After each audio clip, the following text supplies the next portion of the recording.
había sido torturado y asesinado. El cuerpo de Jesús estaba muerto y enterrado desde el viernes por la tarde. Pero ahora, temprano en la mañana del domingo, sus ojos de repente se abrieron. Vive para nunca más morir. De su vida a su muerte, a su resurrección, a su ascensión, Él fue victorioso. ¿Amén? Pero, ¿por qué ocurrió esta muerte y resurrección? Es decir, ¿por qué lo planeó Dios? Porque cuando Dios planea algo, tiene una meta y sucede perfectamente de la manera que Él quiere. ¿Sí? La gente no siempre es así. Los seres humanos tienen maneras únicas de lidiar con sus problemas. En 1970, la gente de un pequeño pueblo costero en Oregón, los Estados Unidos, tuvo un problema enorme. Literalmente, una ballena muerta en la playa. Una ballena muerta con un peso de más de 7 toneladas métricas fue arrastrada en la orilla. Y tienen que entender, eso es casi tan pesada como 5 coches medianos.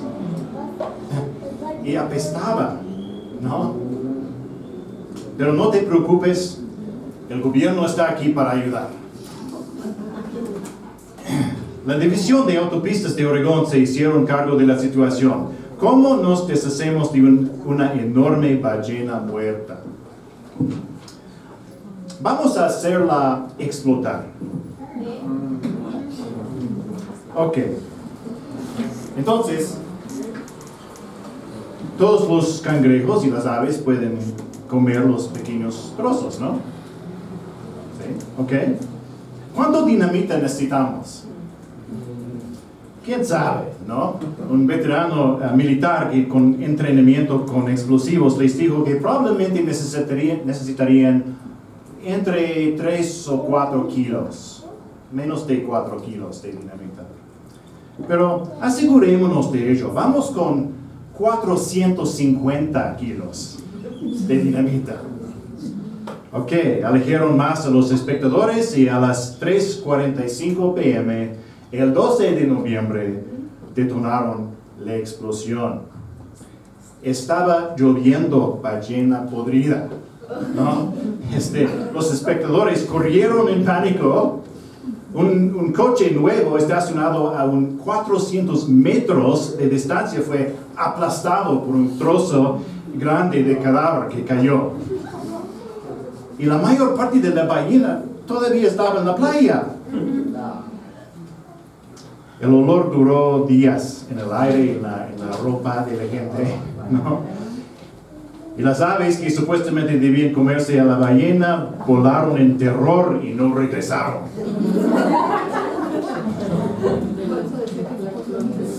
$50 años más tarde, los residentes del pueblo renombraron un parque local Parque Memorial de la Ballena Explotando. Los humanos no siempre son grandes planificadores, ¿verdad? Pero Dios lo es. Cuando planea algo tiene un buen propósito, un buen deseo y sus planes nunca fallan. Por eso hoy recordamos un buen plan de Dios de hace 2000 años, ¿no? Entonces, ¿qué desea Dios? Dios planeó que Jesús muriera en una cruz y que Jesús sería enterrado y regresaría a la vida. ¿Dios realmente planeó esto? Sí. La iglesia primitiva oraba en Hechos 4, en esta ciudad, Jerusalén. Se unieron tanto Herodes como Poncio Pilato junto con los gentiles y los pueblos de Israel contra tu santo siervo Jesús, a quien tú ungiste para hacer cuanto tu mano y tu propósito había predestinado que sucediera.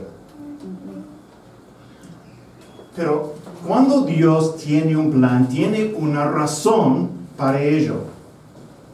¿Por qué planeó Dios la muerte de Jesús? A través de la cruz y la resurrección, ¿quién desea a Dios? Para investigar esta pregunta, vamos a la epístola de Colosenses. Gálatas, Efesios, Filipenses, Colosenses, escrito por el apóstol Pablo, inspirado por el Espíritu Santo. No vamos a leer toda la epístola, pero vamos a saltarnos un poco. Ahora, en Colosenses podemos ver que teníamos 3 enormes y apestosos problemas. No es ballena y no es broma. Nuestro primer problema, el mundo. El mundo. No me refiero al planeta, me refiero a los principios e ideas que la gente sin Dios sigue, los sistemas perversos en el mundo. En Colosenses 2:8, Pablo llama a esto filosofía y vanas sutilezas, según la tradición de los hombres, conforme a los principios elementales del mundo. Algunos de ustedes han estudiado filosofía, ¿verdad? Y han visto cómo se pierde sin Dios, ¿no? La filosofía humana es un laberinto sin fin. Y el mundo también tiene tradiciones y principios tontos, ¿no?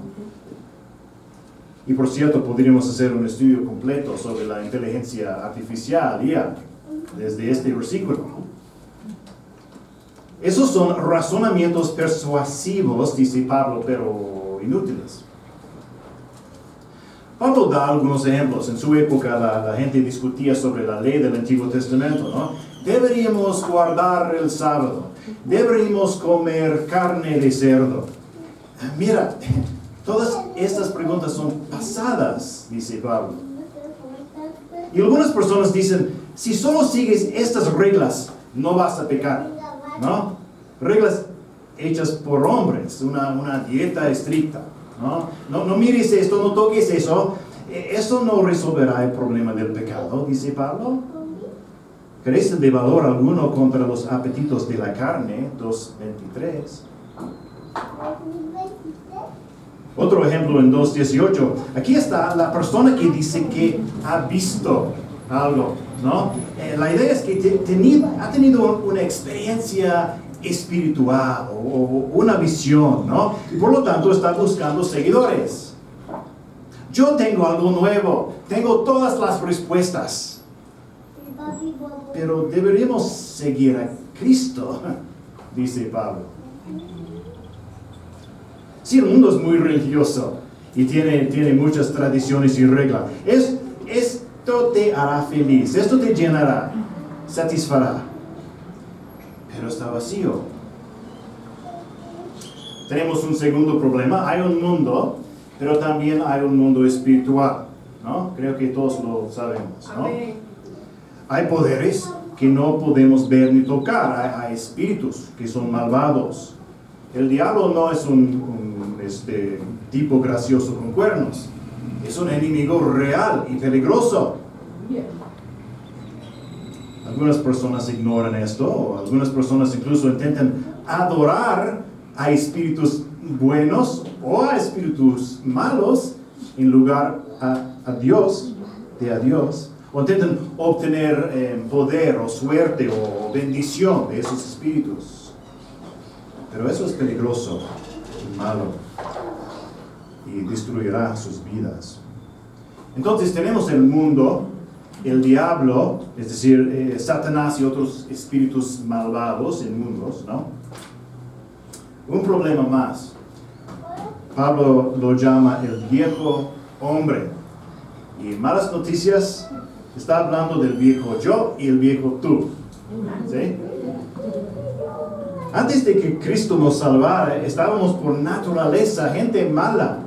Por naturaleza hijos de ira, Efesios 2:3. No podíamos evitar a pecar. Un estudio científico llamado La Encuesta del Engaño Temprano, publicado este año en una revista médica, descubrió que los bebés parecen mostrar signos de engaño desde los 8 meses de edad. Y cuando los niños tienen 3 años son mentirosos expertos.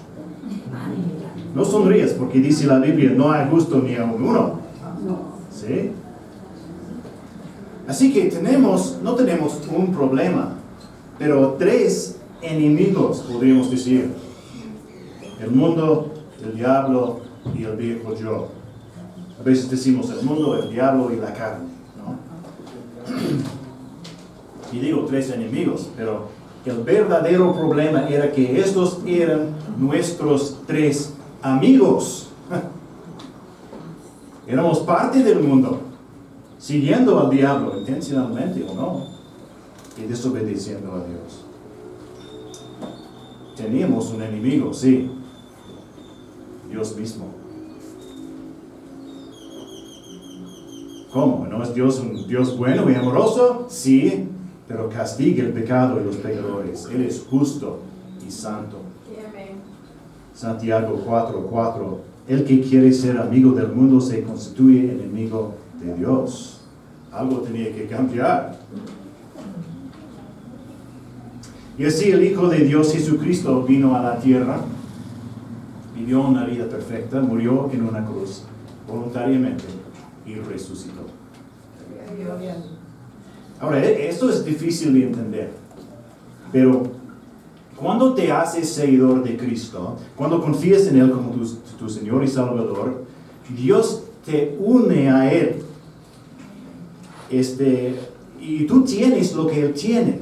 Amén. ¿En qué sentido? Bueno, Dios te mira y ve la vida de Jesús, su vida perfecta. Dios no te castigará con el infierno porque tienes una vida perfecta de Cristo. No eres perfecto en tu vida diaria todavía, pero eres unido a Cristo que es perfecto. Gloria a Dios. Y Jesús tomó nuestro castigo, el castigo que merecíamos cuando murió en la cruz. No hay más castigo. El viejo tú murió cuando Él murió. Y ahora tienes una nueva vida, porque Él resucitó. Y algún día si mueres, volverás a la vida físicamente, justo como Él lo hizo. Podemos leer más en ese versículo aquí, ¿verdad? Pero solo si Él es tu Señor y Salvador y tú eres su seguidor. El mundo, Pablo dice, y bueno, no voy a darles todas las citas, todo eso se encuentra en los 3 primeros capítulos de Colosenses.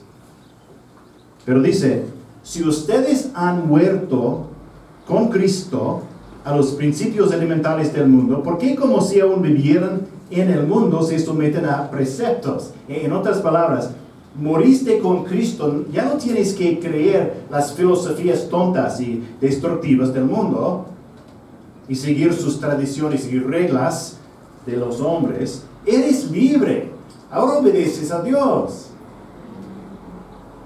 ¿El diablo? Dice Colosenses, Dios nos libró del dominio de las tinieblas y nos trasladó al reino de su Hijo amado.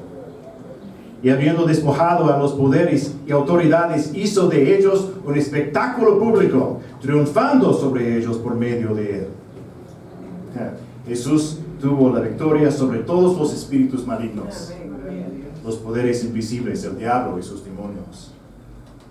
Cuando murió y resucitó, mostró que esos poderes habían perdido su poder para matar y destruir. Por eso no tienes que tener miedo de ningún espíritu ni de nada, porque Cristo es Rey de todo. ¿Sí? ¿Qué pasa con el viejo yo y todo mi pecado? Bueno, el Hijo de Dios, en el Hijo de Dios tenemos redención, el perdón de los pecados.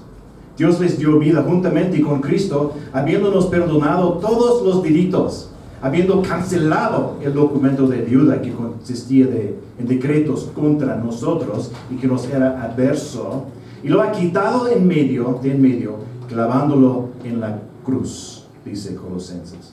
Imagina, ¿no? Todos tus fracasos del pasado y los arrepentimientos, los pecados y la vergüenza, clavado a la cruz, ¿no? Muertos y desaparecidos para siempre. Tu culpa, condena y deuda no está todavía en algún lugar en el Oriente Medio, ¿no? Incluso la cruz donde se pagó tu deuda se convirtió en polvo hace muchos años, pero tu Salvador vive. Amén. ¿Sí? En esta vida todavía tenemos estos enemigos, el mundo, el diablo y el viejo hombre, pero han perdido el poder para destruirnos. Gloria a Dios. Pero ¿qué de nuestro verdadero amigo, un perfecto y santo y justo Dios? Colosenses 1, 21 a 22. Y aunque ustedes antes estaban alejados y eran de ánimo hostil, ocupados en malas obras, sin embargo, ahora Dios los ha reconciliado en Cristo, en su cuerpo de carne, mediante su muerte, a fin de presentarlos santos, sin mancha, irreprensibles delante de Él. Somos reconciliados. Somos aceptados por Dios y somos unidos con Cristo. Romanos 5:10. Porque si cuando éramos enemigos fuimos reconciliados con Dios por la muerte de su Hijo, mucho más, habiendo sido reconciliados, seremos salvos por su vida. Nos hemos reconciliado con Dios y nuestros enemigos han perdido su poder y dominio. Bueno, esta es ciertamente una buena noticia para nosotros que conocemos a Cristo, ¿no? ¿No? Sí. Buenas noticias para mí. Pero ¿qué quiere Dios? ¿Cuál es su deseo en todo esto? ¿Qué desea Dios? Ahora he leído a mí Colosenses muchas veces, pero cuanto más estudiaba esta pregunta, más asombrado me volvía. Pablo explica en el capítulo 1 que a Dios le agrada cuando somos fructíferos, es decir, cuando hacemos cosas buenas y productivas, ¿no? Escucha lo que él dice en Colosenses 1, 9 y 10. No hemos cesado de orar por ustedes, pidiendo que sean llenos del conocimiento de su voluntad en toda sabiduría y comprensión espiritual, para que anden como es digno del Señor, haciendo en todo lo que le agrada, dando fruto en toda buena obra y creciendo en el conocimiento de Dios. Dios quiere un pueblo fructífero, productivo. Bueno, en cierto modo, esta es una continuación del sermón de nuestro servicio de aniversario el año pasado. Puedes ir a escucharlo si no lo has hecho ya. Pero para poder continuar, vamos a tener una clase de inglés. El inglés tiene un problema. Bueno, el inglés tiene muchos problemas, pero bueno, aquí hay uno. No hay una palabra en inglés para ustedes. La palabra you es tú y usted y ustedes. ¿Sí? Te, pero también lo y los, la y las, le y les, es decir, cuando habla de tú o ustedes, cuando es ellos es otra cosa, ¿no? Así, no hay distinción entre tú y ustedes, así cuando lees la Biblia, a veces no puedes ver de inmediato si es plural o singular. Y tal vez por eso en inglés a veces nos centramos demasiado en el individuo. Ustedes no tienen esa excusa. ¿Sí? Así que con esto en la mente, veamos cómo quiere Dios que vivamos. Vamos al capítulo 3 de Colosenses, capítulo 3.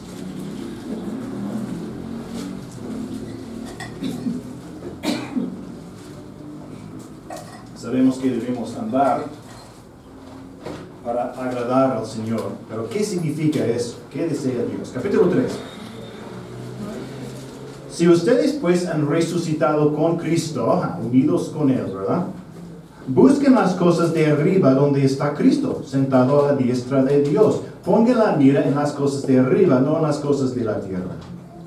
Porque ustedes han muerto y su vida está escondida con Cristo en Dios. Cuando Cristo, nuestra vida, sea manifestado, entonces ustedes también serán manifestados con Él en gloria. Ok, ¿habla de tú o de ustedes? Ustedes. Ok, puede ser. El versículo 5. Por tanto, consideren los miembros de su cuerpo terrenal como muertos a la fornicación, la impureza, las pasiones, los malos deseos y la avaricia, que es idolatría.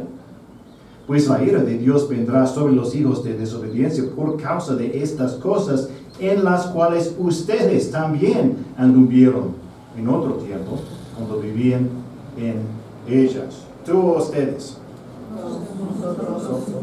Nosotros. Ok. Pero de hecho dice ustedes. Ok. Vamos a ir un momento. Pero, espera. Bueno. Oh, pero Jaime, una lección de español, ¿no? Por supuesto es ustedes, porque está hablando con un grupo, pero solo dice que quiere que nosotros como individuos actuemos de esta manera. Sí, Dios ciertamente quiere que los individuos se deshagan de su comportamiento pecaminoso, ¿verdad? Eso se llama autogobierno. Muy importante, ¿no? Autogobierno. Tú como individuo eres responsable ante Dios a obedecer a Él en tu propia vida, ¿no? El autogobierno. Pero seguimos leyendo. Nos encontramos en el versículo 8.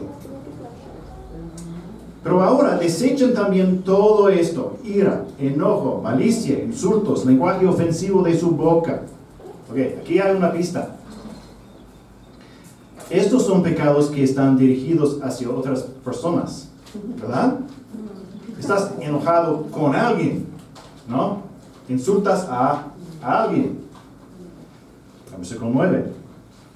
Dejen de mentirse los unos a los otros, puesto que han desechado al viejo hombre, con sus malos hábitos, y se han vestido del nuevo hombre, el cual se va renovando hacia un verdadero conocimiento, conforme a la imagen de aquel que lo creó. 11.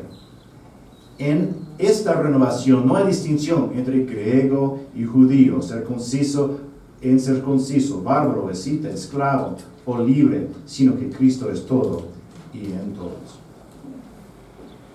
¿Qué desea Dios? Él quiere un grupo de personas, la iglesia. Y aquí hay algo hermoso. Él da ese grupo a su Hijo. Colosenses 1:13. Porque Él, es decir, el Padre Dios, nos libró del dominio de las tinieblas y nos trasladó al reino de su Hijo, ¿qué? Amado. Dios el Padre ama tanto al Hijo que le da un regalo especial: la iglesia. Oh, pero eso es solo un grupo de individuos, siglos de cristianos en todo el mundo. Sí, la iglesia está compuesta de individuos, ¿verdad? Pero aquí está la sorpresa. En su gran obra de la cruz y la resurrección, la ascensión y su ministerio en el cielo, tenía un propósito, un deseo. Un grupo específico de personas, incluida la iglesia local. Nosotros aquí en la iglesia bíblica, Sendero de Vida, Las Palmas. ¿Cómo sabemos esto? Bueno, sigamos leyendo en Colosenses 3. Y escuchemos el vocabulario de las relaciones, no de individuos. ¿Okay? El versículo 8 otra vez. Pero ahora desechen también todo esto: ira, enojo, malicia, insultos, lenguaje ofensivo de su boca. Dejen de mentirse los unos a los otros, puesto que han desechado al viejo hombre con sus malos hábitos. Estaremos ahí. Espera, Jaime. ¿Estás diciendo que alguien aquí en Sendero de Vida podría mentirme o mentir sobre mí? No lo estoy diciendo, el Espíritu Santo lo está diciendo en Colosenses 3. Esto sucede en la iglesia. Deberíamos deshacernos de ello, por supuesto, pero sucederá. Y no solo mentiras, sino insultos. Podrías venir a nuestro servicio y alguien podría ofenderte.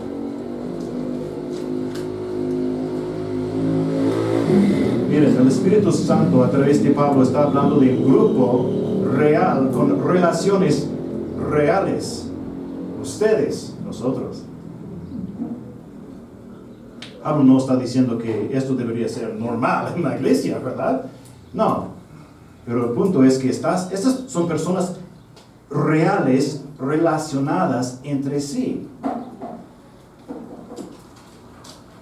Pero claro, necesitamos empezar a deshacernos de esos pecados. Primero reconocemos que Cristo es todo y en todos, ¿verdad? Versículo 11. No es hombres contra mujeres, trabajadores contra ejecutivos, jóvenes contra adultos, cubanos contra guatemaltecos, lo que sea, ¿no? Sino que Cristo es todo y en todos. No solo en los perfectos, solo las personas que me caen bien, todos los cristianos, los que son unidos con Él en fe. Bueno, aquí está el lado positivo, ¿no? Continuamos en el versículo 12. 3:12. Entonces, ustedes, como escogidos de Dios, santos y amados, revístense de tierna compasión, bondad, humildad, mansedumbre y paciencia, soportándose unos a otros y perdonándose unos a otros si alguien tiene queja contra otro. Como Cristo los perdonó, así también háganlo ustedes. Sobre todas estas cosas, vístanse de amor, que es el vínculo de la unidad. ¿Qué dice? Cuando alguien te ofende y miente sobre ti, deja a esa gente y encuentra otra iglesia de inmediato. ¿Eso es lo que dijo Pablo? No. Escucha el vocabulario de la relación. Esto es lo que Dios quiere. Él quiere un pueblo fructífero. ¿Y cómo logramos eso cuando todavía luchamos con el pecado? Cuando la gente en la iglesia bíblica, Sendero de Vida, Las Palmas, sigue pecando contra nosotros. 12.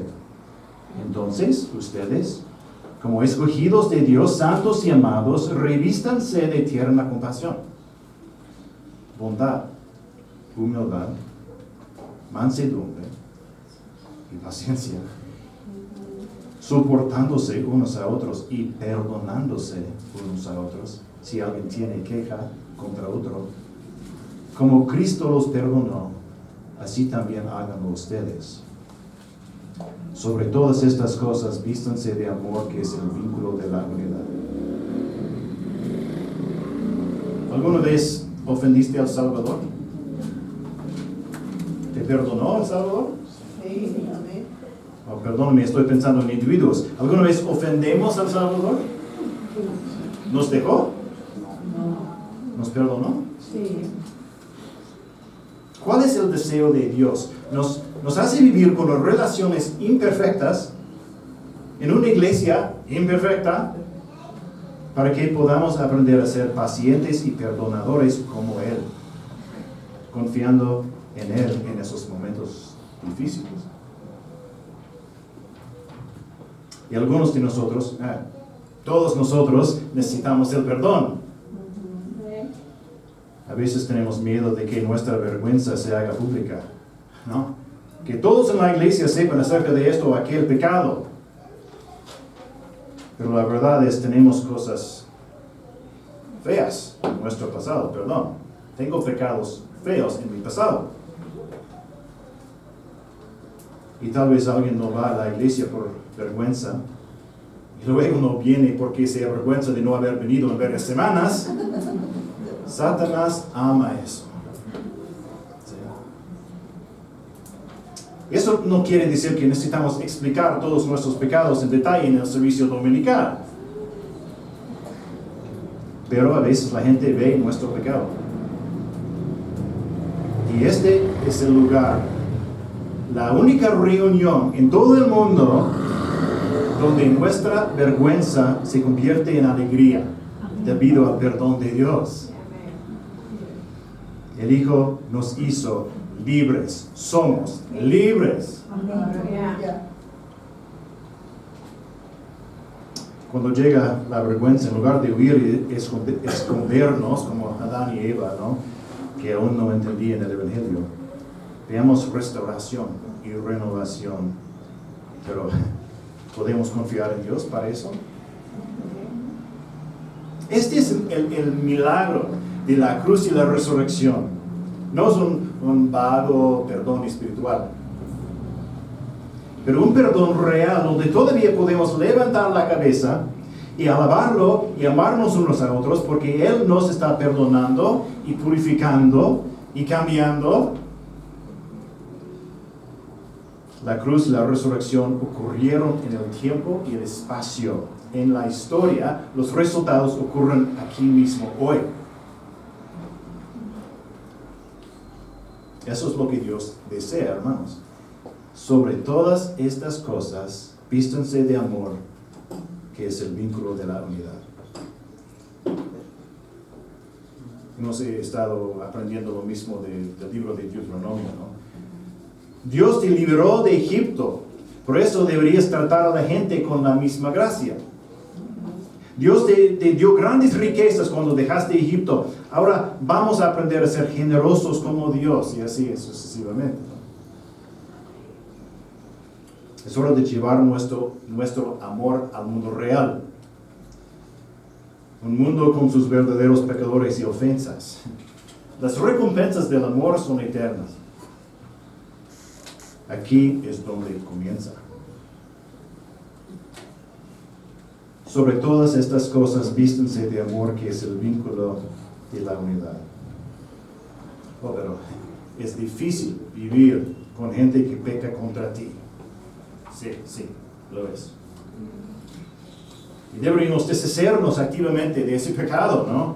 La Biblia nos da instrucciones para cómo lidiar con el pecado en la iglesia, en los matrimonios, en las familias, etcétera, ¿no? Es difícil, pero nos enseña a ser más como nuestro Cristo misericordioso.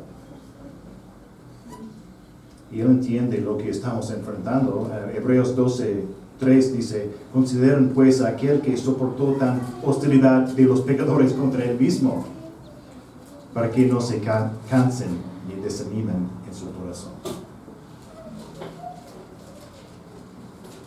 Ojos en Cristo, hermanos. Aunque debemos crecer juntos y ayudarnos mutuamente como iglesia, no venimos aquí principalmente por el apoyo y la ayuda de los demás. Buscamos en Cristo la fuerza y la paz. El siguiente versículo, el versículo 15. Que la paz de Cristo reine en sus corazones, a la cual en verdad fueron llamados en un solo cuerpo, y sean agradecidos. Recibimos la paz del Señor Jesucristo. Él es quien nos llamó a esta iglesia aquí en Iztapaluca. Él nos guiará y nos dará su paz. Y esta es la actitud que deberíamos tener. Recordando su gracia y amor por nosotros, sean agradecidos. Así que no estamos tanto aquí para recibir unos de los otros, sino para recibir de Cristo y darnos unos a los otros. ¿Sí? 16. Que la palabra de Cristo habite en abundancia en ustedes, en toda sabiduría, enseñándose y amonestándose unos a otros con salmos, himnos y canciones espirituales, cantando a Dios con acción de gracias en sus corazones. Y todo lo que hagan, de palabra o de hecho, háganlo todo en el nombre del Señor Jesús, dando gracias por medio de Él a Dios el Padre. ¿Qué desea Dios? Aquí está. ¿Sí? Un pueblo específico, con relaciones reales, que todavía se lucha y se arrepiente y perdona y se ayuda el uno al otro para su gloria. Es a través de las relaciones reales y de largo plazo que nos estamos convirtiendo en un gente fructífera para Él. Y todo lo que hagan, de palabra o de hecho, háganlo todo en el nombre del Señor Jesús. Hacemos esto por Él y a través de Él. El Espíritu lo hace más claro en la epístola de Tito capítulo 2, porque la gracia de Dios se ha manifestado. Aquí está, ¿no? En el mundo real, la gracia de Dios la vemos en la muerte y la resurrección de nuestro Señor hace 2000 años. ¿Cuál es el propósito de Dios en todo eso? Porque la gracia de Dios se ha manifestado trayendo salvación a todos los hombres. Gracias a Dios. Su plan perfecto nos salvó de nuestros 3 grandes problemas. Pero eso no es el fin. ¿Qué hace esta salvación? Continuamos. Enseñándonos que negando la impiedad de los deseos mundanos, vivamos en este mundo sobria, justa y piadosamente, aguardando la esperanza bienaventurada de la manifestación de la gloria de nuestro gran Dios y Salvador, Cristo Jesús. Vivimos en santidad, ¿no? Y esperamos el regreso de nuestro Señor, Salvador, nuestro Dios, Jesús. Entendido, pero continúa. Él se dio por nosotros para redimirnos de toda iniquidad. Claro, ¿no? El perdón de los pecados.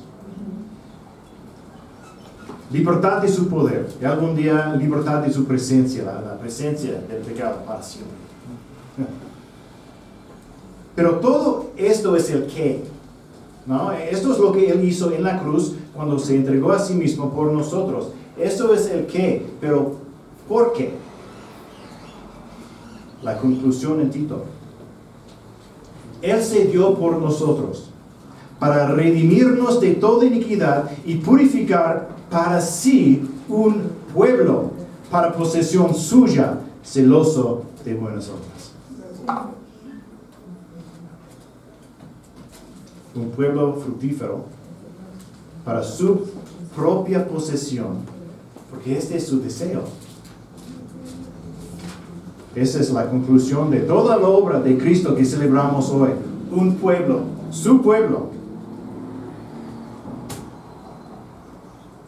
Personas que han experimentado una verdadera reconciliación, o reconciliación con Dios y con otras personas, y transformación confiando en su Redentor.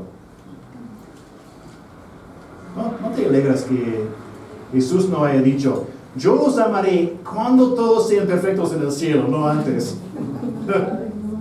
No. Dios demuestra su amor para con nosotros en que siendo aún pecadores, Cristo murió por nosotros. Romanos 5:8. Ahí está el versículo. Colosenses nos enseña que la iglesia no es simplemente una buena idea. Y cuidado, esto no quiere decir que la iglesia sea solo los domingos.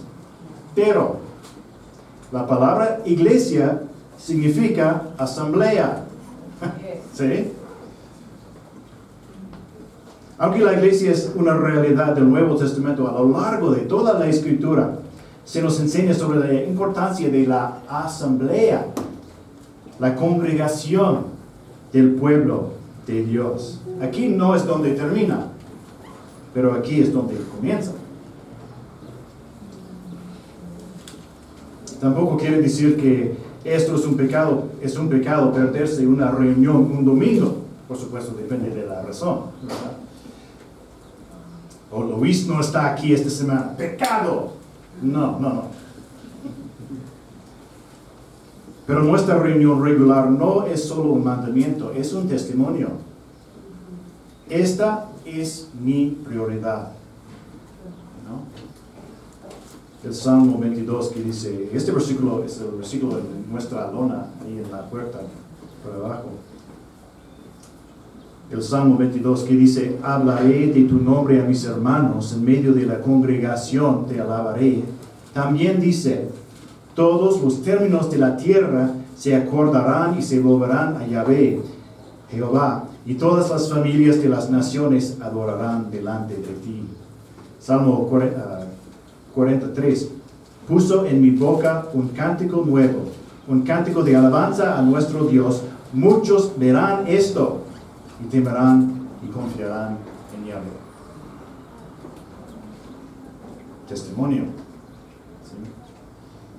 Esta reunión y este grupo es para su gloria. Amén. Colosenses nos enseña que la iglesia, la asamblea, la congregación no es simplemente una buena idea, una preferencia, una elección sabia, un lugar útil para ir a veces.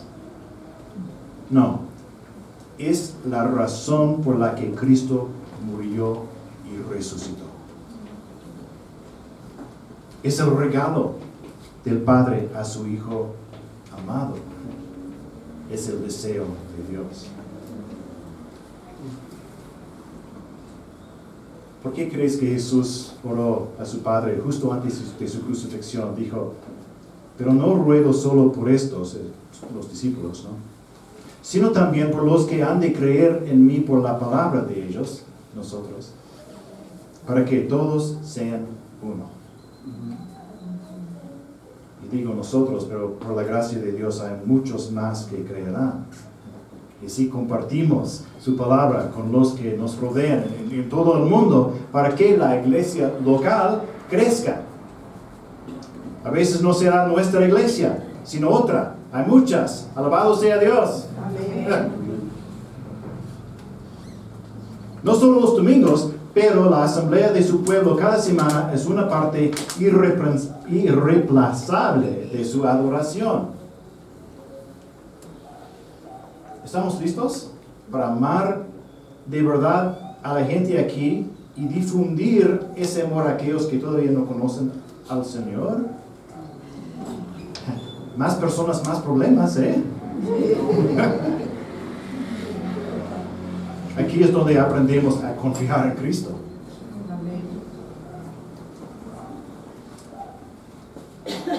En nuestros errores y miedos, Cristo es glorificado porque siempre nos guía fielmente, porque no fracasará en este plan suyo.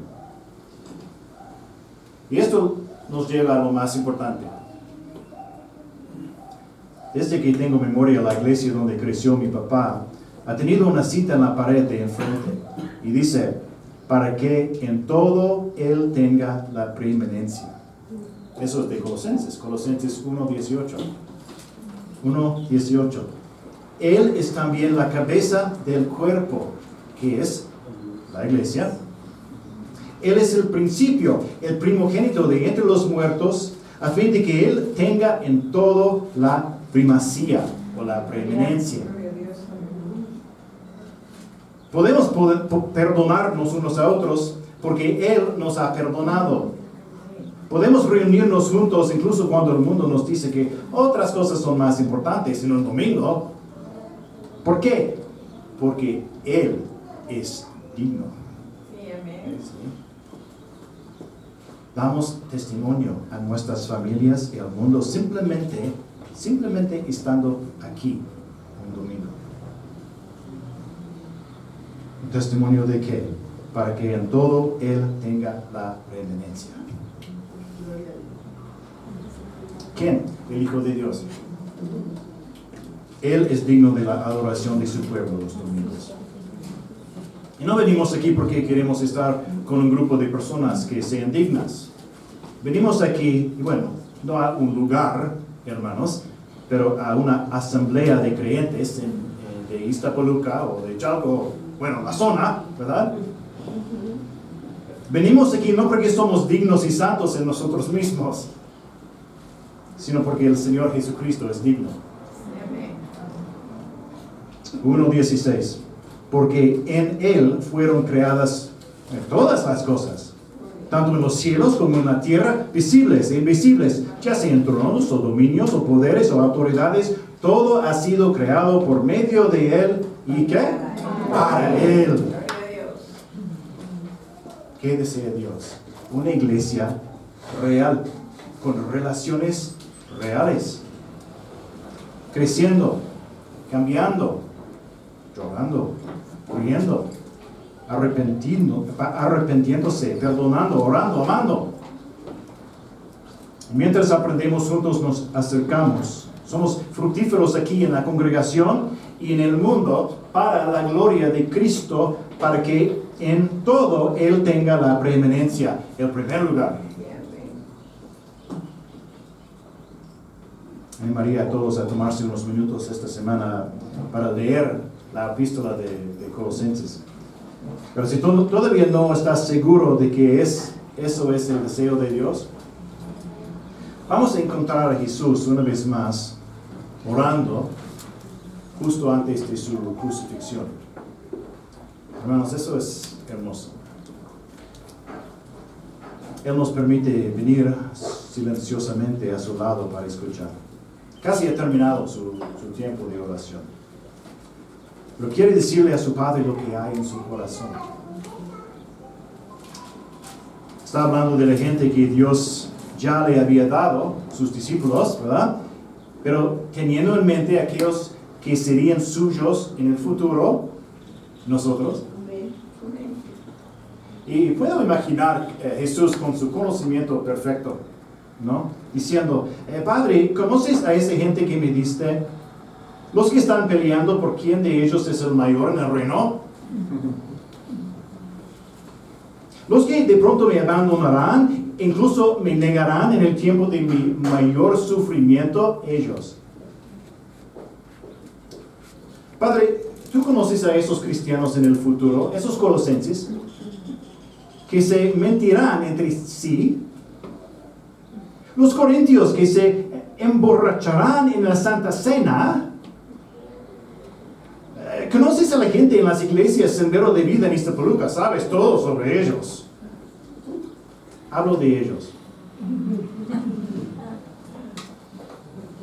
¿Qué desea Dios? Esto es lo que Él ora.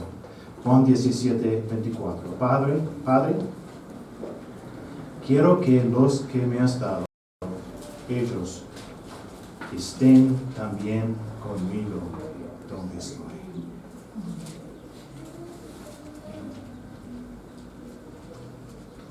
Jesús ama a su iglesia, su novia. Personas reales. Esto es lo que Él desea. Él quiere que su pueblo esté con Él. Hechos 20 y 28, la iglesia de Dios, la cual Él compró con su propia sangre.